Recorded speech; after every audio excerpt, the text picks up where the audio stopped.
Assalamu alaikum जी, welcome to the second session of most important MCQs on the cooperative societies rules 1927 by smart papers. उम्मीद आप सब लोग खैरियत से होंगे और आप लोगों की तैयारी भी अच्छी चल रही होगी। आज के सेशन में हम कैरी ऑन करेंगे क्वेश्चन नंबर 21 से ऑनवर्ड्स। तो आइए चलते हैं, स्टार्ट करते हैं। क्वेश्चन नंबर 21 में पूछता है who may exempt a society from keeping the register of members credit worthiness. Option A हमारे पास प्रेसिडेंट, ऑप्शन बी है जनरल बॉडी, ऑप्शन सी है रजिस्ट्रार, ऑप्शन डी है सेंट्रल बैंक। तो याद रखिए रूल 14(1) के प्रोवियो के मुताबिक रजिस्ट्रार जो है वो एग्जेम्पशन दे सकता है। तो फिर से क्या जवाब होगा? Option C.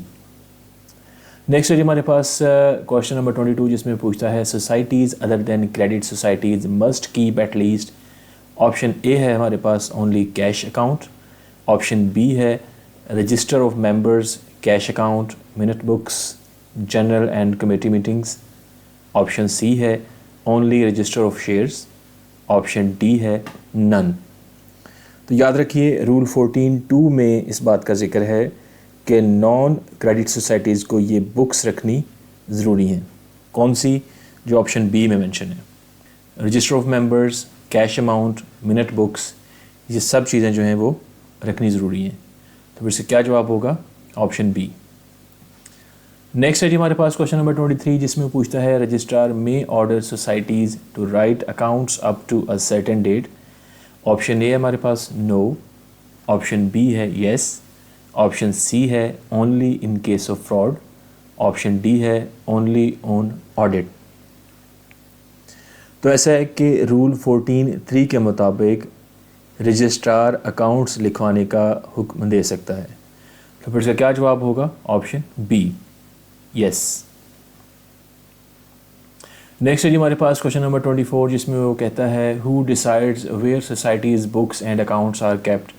ऑप्शन ए हमारे पास जनरल बॉडी, ऑप्शन बी है प्रेसिडेंट, ऑप्शन सी है रजिस्ट्रार, ऑप्शन डी है कमेटी। तो ऐसा है कि रूल 14(4) के मुताबिक रजिस्ट्रार स्पेसिफाई करता है कि बुक्स कहाँ रखी जाएं। तो फिर से क्या जवाब होगा? ऑप्शन सी। नेक्स्ट है जी हमारे पास क्वेश्चन नंबर 25 जिसमें वो कहता है कॉपीज़ ऑफ डॉक्यूमेंट्स और entries in the societies books may be certified by. Option A हमारे पास रजिस्ट्रार ओनली, ऑप्शन बी है प्रेसिडेंट ओनली, ऑप्शन सी है any officer of the society, option D है सेंट्रल बैंक। तो याद रखिए rule 15 के मुताबिक डॉक्यूमेंट्स की कॉपीज़ किसी भी ऑफिसर से सर्टिफाई हो सकती हैं। तो फिर इसका क्या जवाब होगा? Option c, any officer of the society. Question number 26 में वो पूछता है who maintains a loan register. Option ए है हमारे पास रजिस्ट्रार, ऑप्शन बी है सोसाइटी इटसेल्फ, ऑप्शन सी है सेंट्रल बैंक, ऑप्शन डी है कमेटी ओनली। तो ऐसा है कि रूल 14 के मुताबिक लोन रजिस्टर सोसाइटी के पास होना लाजमी है। तो फिर से क्या जवाब होगा? Option b, society itself. Next है जी हमारे पास क्वेश्चन नंबर 27 जिसमें वो कहता है which account records expenses. Option A है हमारे पास लोन अकाउंट, ऑप्शन बी है कैश अकाउंट, ऑप्शन सी है एक्सपेंस अकाउंट, ऑप्शन डी है डिपॉजिट अकाउंट। तो याद रखिए जो एक्सपेंस अकाउंट है वहाँ पर एक्सपेंसेस जो हैं वो रिकॉर्ड होते हैं। तो फिर से क्या जवाब होगा? Option c, expense account. Next है जी हमारे पास क्वेश्चन नंबर 28 जिसमें वो कहता है which account is necessary for dealing with external funds. Option ए हमारे पास cash account only, option B है बैंक अकाउंट, ऑप्शन सी है एक्सपेंस अकाउंट, ऑप्शन डी है नन। तो याद रखिए रूल 14(1) के मुताबिक सोसाइटी को इस मकसद के लिए बैंक अकाउंट रखना ज़रूरी है। तो फिर इसका क्या जवाब होगा? Option B. नेक्स्ट है जी हमारे पास क्वेश्चन नंबर 29 जिसमें वो कहता है who may call a special general meeting under rule 6A। Option A है हमारे पास प्रेसिडेंट, ऑप्शन बी है जनरल बॉडी, ऑप्शन सी है person authorized by registrar, option D है कमेटी। तो ऐसा है कि ये वजाहत जो है दोबारा री इन्फोर्स करने के लिए है कि सिर्फ रजिस्ट्रार का नामजद करदा शख्स ही मीटिंग बुला सकता है। तो फिर से क्या जवाब होगा? Option c, person authorized by registrar. Next है जी हमारे पास क्वेश्चन नंबर 30, जिसमें वो कहता है maximum liability of unlimited societies must be fixed in. Option A हमारे पास कमेटी मीटिंग, ऑप्शन बी है जनरल मीटिंग, ऑप्शन सी है रजिस्ट्रार्स ऑफिस, ऑप्शन डी है प्रोविंशियल बैंक। इस क्वेश्चन के लिए हम देखेंगे रूल नंबर 7, जिसके मुताबिक जनरल मीटिंग में ही ये लिमिट फ़िक्स की जाती है। तो फिर इसका क्या जवाब होगा? Option b, general meeting. Next है जी हमारे पास क्वेश्चन नंबर 31, जिसमें वो कहता है registrar can reduce maximum liability of a society. Option ए हमारे पास by written order with reasons, option B है बाय वर्बल ऑर्डर, ऑप्शन सी है by audit report, option D है नेवर। तो ऐसा है कि रूल 7 जो है वहाँ पर ये शर्त है कि रजिस्ट्रार लिख कर जो है वजूहात दे। तो फिर इसका क्या जवाब होगा? Option a, by written order with reasons. Next है जी हमारे पास क्वेश्चन नंबर 32, जिसमें वो कहता है time given by registrar to comply with reduced liabilities. Option ए हमारे पास 2 मंथ्स, ऑप्शन बी है 3 मंथ्स, ऑप्शन सी है not less than 4 months, option D है 6 मंथ्स। तो याद रखिए रूल 7 के मुताबिक कम अज़ कम 4 माह की मोहलत ज़रूरी है। तो फिर इसका जवाब होगा option c, not less than 4 months. आगे जी हमारे पास क्वेश्चन नंबर 33, जिसमें वो कहता है a society with limited liability can not borrow more than. Option ए है हमारे पास 10 टाइम्स रिजर्व्स, ऑप्शन बी है 12 टाइम्स शेयर कैपिटल, ऑप्शन सी है 15 times share capital and reserves minus losses, option D है अनलिमिटेड। तो याद रखिए रूल 8 के मुताबिक जो हमारे पास ऑप्शन सी है ये जो है राइट ऑप्शन होगी, 15 times share capital plus reserves minus losses.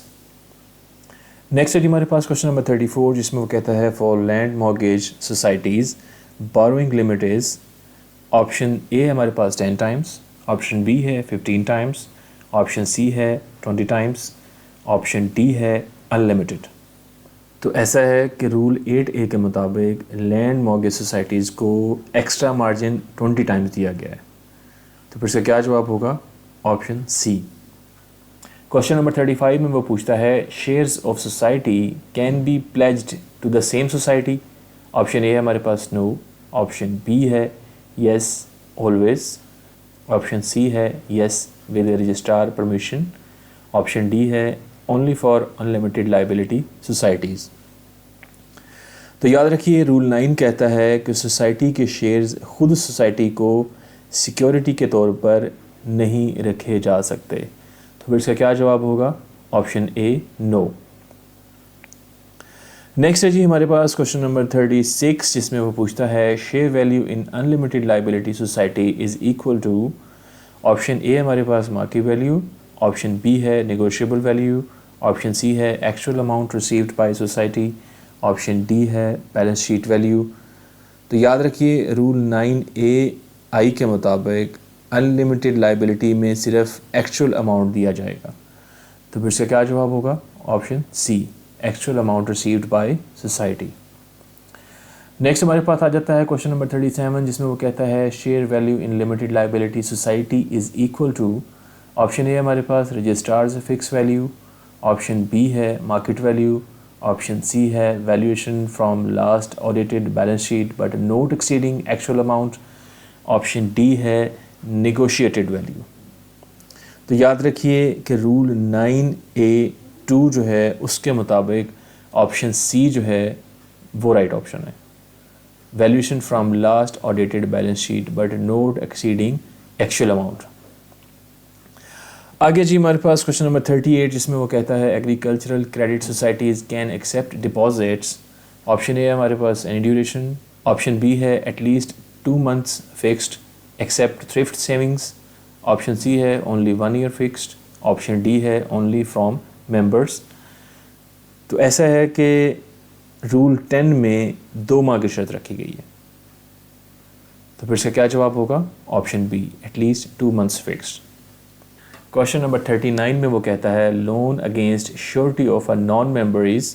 Option A हमारे पास अलाउड ऑलवेज, ऑप्शन बी है not allowed unless registrar grants exemption, option सी है allowed for presidents only, option D है allowed in unlimited societies only. तो याद रखिए rule 11 जो है वो ऐसा करने से मना करता है, सिर्फ जो है स्पेशल परमिशन पर जो है वो अलाउड है। तो फिर इसका क्या जवाब होगा? Option b, not allowed unless registrar grants exemption. आगे जी हमारे इस सेशन का आखिरी क्वेश्चन, जिसमें वो कहता है losses may be return of first against. Option A है हमारे पास शेयर कैपिटल, ऑप्शन बी है प्रॉफिट्स, ऑप्शन सी है रिज़र्व फंड, ऑप्शन डी है रजिस्ट्रार्स अकाउंट। तो याद रखिए रूल 12 ये कहता है कि लॉसेस पहले रिज़र्व फंड से पूरे होंगे।